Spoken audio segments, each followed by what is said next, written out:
Assalamualaikum warahmatullahi wabarakatuh. Perkenalkan, nama saya Rafid Zufar dengan NIM 21101115052. Saya kali ini ingin mempresentasikan mengenai SDGs poin ke-6, yaitu Clean Water and Sanitation. Saya di sini dari mata kuliah Ekonomi Pembangunan kelas C. Selanjutnya,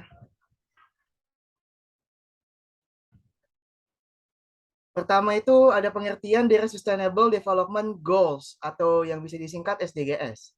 Nah, Sustainable Development Goals adalah suatu agenda pembangunan dunia yang disepakati dalam rapat PBB pada tahun 2015 untuk menjaga peningkatan kesejahteraan ekonomi masyarakat secara berkesinambungan, menjaga keberlanjutan kehidupan sosial masyarakat, menjaga kualitas lingkungan hidup, serta pembangunan yang inklusif dan terlaksananya tata kelola yang mampu menjaga peningkatan kualitas kehidupan dari satu generasi ke generasi berikutnya. Nah, rumusan ini tuh ditujukan untuk pembangunan berkelanjutan hingga tahun 2030. Yang sebelumnya ada yaitu Millennium Development Goals yang berakhir pada tahun 2015. Nah, di dalam SDGs ini terdapat 17 poin yang menjadi tujuan dari pembangunan berkesinambungan untuk suatu negara.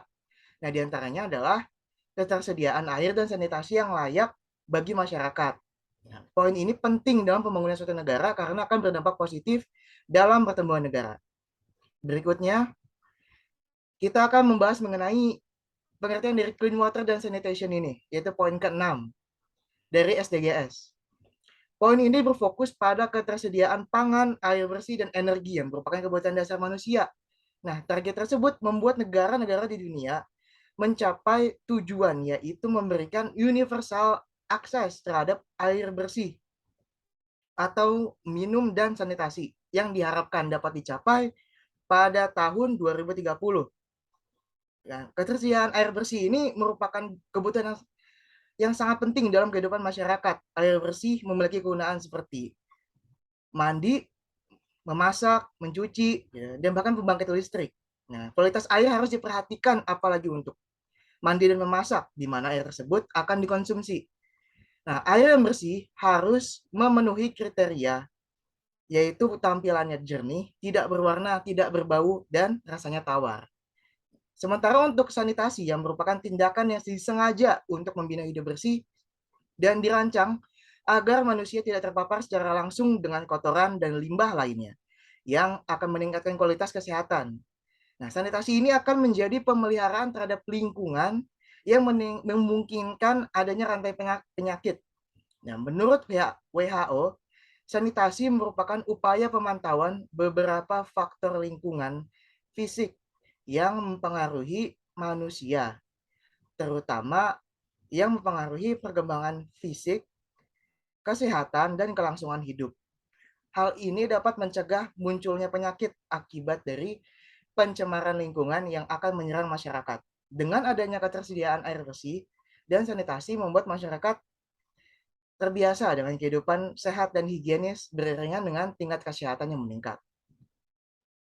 Nah, sekarang bagaimana kondisi ketersediaan air bersih dan sanitasi di Indonesia? Nah, pertumbuhan penduduk di Indonesia yang terus meningkat setiap tahunnya pastinya akan lebih membutuhkan air, pangan, energi, dan bahan baku. Sehingga persediaan dari sumber daya alamnya, salah satunya air, semakin menipis. Penyediaan air bersih dan sanitasi di Indonesia tergolong masih banyak yang tidak merasakan hal tersebut, yaitu merupakan daerah-daerah yang terkenal dengan masyarakat yang memiliki kemiskinan yang ekstrim. Pada tahun 2021, dari 35 kabupaten di Indonesia yang memiliki kemiskinan yang ekstrim itu terdapat sebanyak 4,48% sampai 97,21% itu kesulitan untuk mendapatkan air bersih yang layak. Nah, hal ini menunjukkan bahwa ketersediaan air bersih dapat menentukan tingkat kemiskinan pada daerah tertentu. Yang dapat diartikan juga bahwa jika ketersediaan air bersih dapat mengurangi kemiskinan. Nah, masalah-masalah utama yang menjadi krisis air bersih di Indonesia masih banyak yang berasal dari masyarakat itu sendiri. salah satunya adalah masih terdapat pencemaran air di Indonesia yang disebabkan oleh kurangnya kesadaran masyarakat mengenai kebersihan lingkungan dan juga disebabkan oleh sanitasi yang buruk. Hal ini akan menyebabkan kesehatan masyarakat menjadi menurun dan akan mempengaruhi dari perekonomian masyarakat itu sendiri. Permasalahan terkait dengan sanitasi di Indonesia adalah pengelolaan dan akses yang rendah. Kelembagaan yang belum efektif dan efisien juga termasuk belum lengkapnya peraturan perundang-undangan yang terkait dan terbatasnya alternatif pendanaan pembangunan ditambah peran masyarakat yang belum maksimal karena kurangnya kesadaran. Nah, menurut Susana, sampai pada tahun 2004 itu ada sebanyak 67,1% rumah tangga Indonesia memiliki akses fasilitas sanitasi yang layak. Namun data tersebut belum menunjukkan zaman yang berfungsi dengan baik dan standar kesehatan yang telah ditetapkan pemerintah.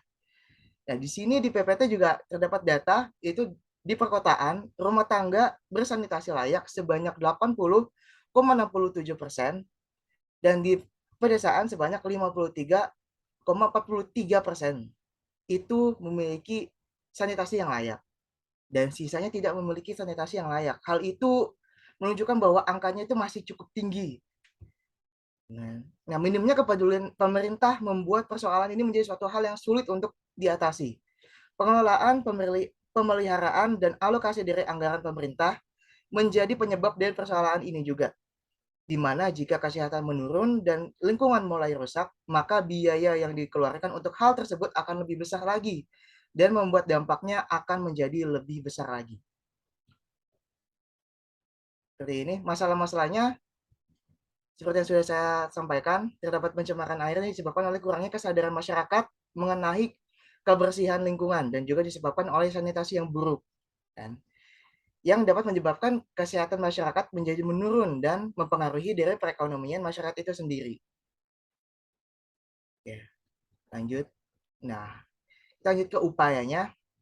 Itu upaya untuk mewujudkan clean water and sanitation.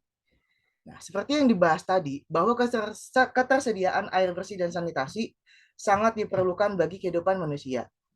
Akses air bersih dan sanitasi dapat meningkatkan tingkat kesehatan dengan aksesibilitas air bersih untuk minum dan juga mengurangi pencemaran lingkungan akibat limbah pencemaran dari manusia yang dibuang sembarangan. Nah, target dari SDGs poin ke-6 ini adalah agar tercapainya 100% peningkatan akses, 30% keamanan akses, dan 50% akses pipa ke masyarakat yang diharapkan akan terrealisasikan pada tahun 2030. Nah, Bappenas membuat proyek untuk mengatasi hal ini dengan menyediakan akses air minum perpipaan. Strategi yang dibuat Bappenas adalah pembangunan infrastruktur pendukung air baku, pemanfaatan kapasitas fasilitas, penurunan penggunaan air non-revenue, dan pengembangan spam regional, serta memperhatikan dari regulasi, pendanaan, dan infrastruktur yang dilakukan pemerintah agar efektif dan efisien. Menteri PUPR Basuki Hadimulyono menyatakan bahwa upaya peningkatan akses air bersih dan sanitasi itu sangat diperlukan. Adanya kolaborasi antar pemerintah pusat, daerah, dan pihak swasta. Kementerian PUPR membangun 61 bendungan untuk mewujudkan akses air bersih yang aman dan tidak lupa juga membangun sanitasi yang layak di berbagai daerah. Bekerja sama dengan PPAS nasional. Diharapkan pada tahun 2024, masyarakat Indonesia sebanyak 90% dapat merasakan akses air bersih dan sanitasi yang layak. Nah, kesimpulannya adalah ketersediaan akses air bersih dan sanitasi yang layak merupakan suatu masalah yang klasik di Indonesia. Masalah ini terus saja ada seiring dengan pertumbuhan penduduk yang meningkat. Permintaan kebutuhan akan air bersih dan sanitasi yang layak. Sustainable Development Goals membuat agenda yang menargetkan tercapainya tujuan-tujuan di dalamnya pada tahun 2030. Di dalamnya terdapat poin ketersediaan air bersih dan sanitasi sebagai acuan tujuan dari negara-negara di dunia, tidak terkecuali negara maju. Nah, di Indonesia masih tergolong rendah dalam perpipaan yang membuat akses ke air bersih menjadi sulit, terutama bagi daerah yang memiliki kemiskinan ekstrim. Kurangnya kesadaran masyarakat juga menjadi suatu masalah dalam pembangunan dan ketersediaan air bersih. dikarenakan masih banyak yang melakukan pencemaran ke air dan tanah seperti limbah pabrik yang dibuang begitu saja ke lingkungan. Sanitasi juga menjadi masalah di Indonesia di mana banyak yang tidak mendapatkan sanitasi yang layak sehingga dapat memunculkan penyakit bagi masyarakat tersebut. Selain itu, juga air yang tidak bersih jika dikonsumsi juga akan menyebabkan penyakit. Sehingga diharapkan pemerintah dapat menyelesaikan masalah ini dengan pembangunan infrastruktur di beberapa daerah sehingga akan meningkatkan kesehatan dan perekonomian di daerah tersebut. Terima kasih telah menyaksikan video ini dan mendengarkan presentasi saya. Kurang lebihnya mohon dimaafkan. Wassalamualaikum warahmatullahi wabarakatuh.